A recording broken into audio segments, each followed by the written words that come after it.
भारत महात्म की जय।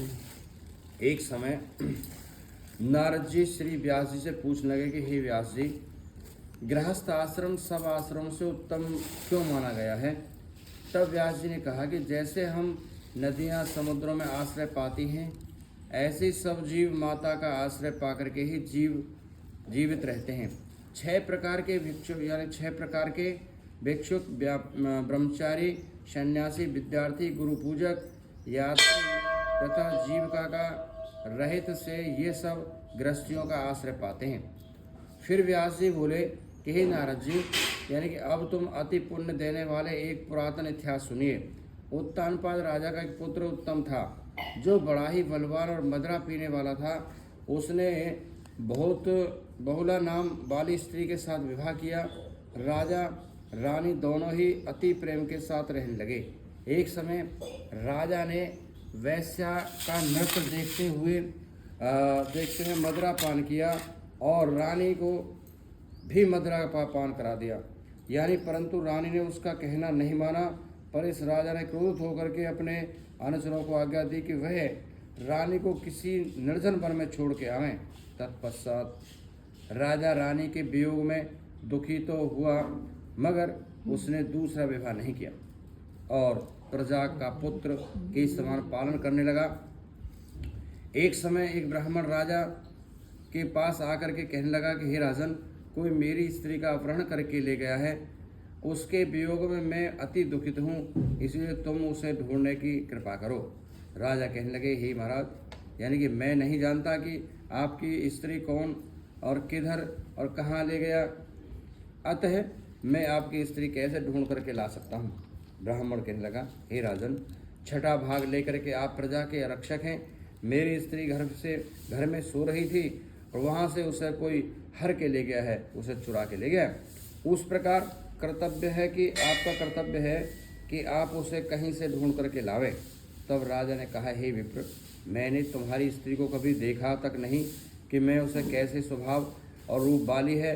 तथा ब्राह्मण बोला कि यद्यपि वह कठोर वचन बोलने वाली, कुरूपा, काले रंग की तथा कर्कश स्वभाव वाली है, परंतु मैं उसका कोई निंदा नहीं करता, क्योंकि वह मेरी पत्नी है, अर्थात मेरी अर्धांगिनी है। तब राजा कहने लगे कि जब तुम्हारी स्त्री ऐसी कुरूपा और क्रूर स्वभाव वाली है, तो तुम उसे लेकर के क्या करोगे?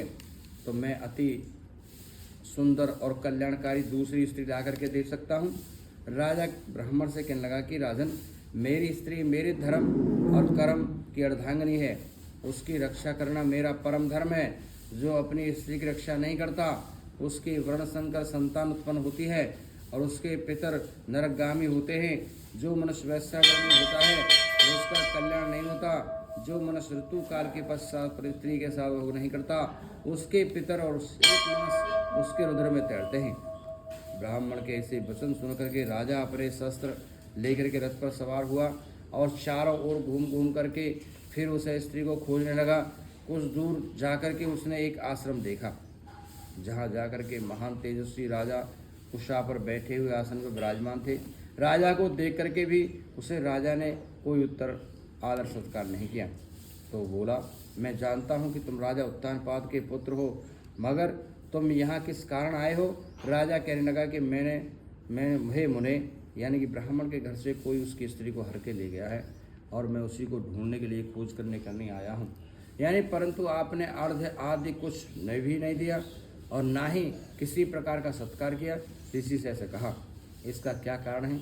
ऋषि ने उत्तर दिया कि राजन, तुम अर्ध योग्य होते हुए भी इस समय उसके पात्र नहीं हो, क्योंकि तुमने अपनी निरपराध स्त्री को वन में त्याग दिया है। वहाँ स्त्री पर ये धर्म है कि वह तन मन से अपने पति की सेवा करे तथा उसकी आज्ञा का पालन करे। वह पुरुष का भी धर्म है कि वह अपनी स्त्री का यथोचित सम्मान करे। जिस घर में स्त्रियों का सम्मान होता है, वहाँ पर देवताओं का वास होता है। जहाँ स्त्रियों का अनादर होता है, वहाँ कभी भी सुख शांति नहीं रह सकती। इतना सुनकर के राजा लज्जा से युक्त होकर के राजा से यानी कि पूछने लगा, हे भगवान, आप भूत और भविष्य वर्तमान तीनों काल को जानने वाले हैं, इसीलिए कृपा करके बताइए कि ब्राह्मण की स्त्री को कौन हर के ले गया है और कहाँ है। और ऋषि ने कहने लगे कि राजन, अदिति का पुत्र बालक बलाक यानी कि नामक राक्षस है, उस ब्राह्मणी को यानी कि उत्पलावर्त वन में लेकर के वहाँ रखा है। सो जाओ, उसको जाकर के ढूंढ करके ब्राह्मण का सहयोग कराओ। राजा ने मुनि को प्रणाम किया और अपने रथ पर सवार होकर के पुनः बताए हुए मार्ग पर जाकर के उत्तलावर्त वन में जाकर के पहुंचा। वहां जाकर के देखा कि एक स्त्री बिल्लभ फल खा रही है। जैसा ब्राह्मण ने बताया था वैसे ही उसका रूप राजा ने उसे पहचान लिया और कहा कि हे कल्याणी, यानी तुम कौन हो और तुम इस वन में कैसे आई हो? ब्राह्मणी बोली कि मैं अति रात्र ब्राह्मण की पुत्री विलास पुत्र की स्त्री हूँ। मैं अपने घर में अकेली सो रही थी कि बलाक नाम का जो राक्षस है मुझको हर करके यहाँ ले आया है।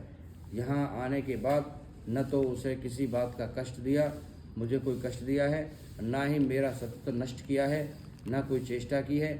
इतना होने पर भी मैं यहाँ अत्यंत दुखी हूँ।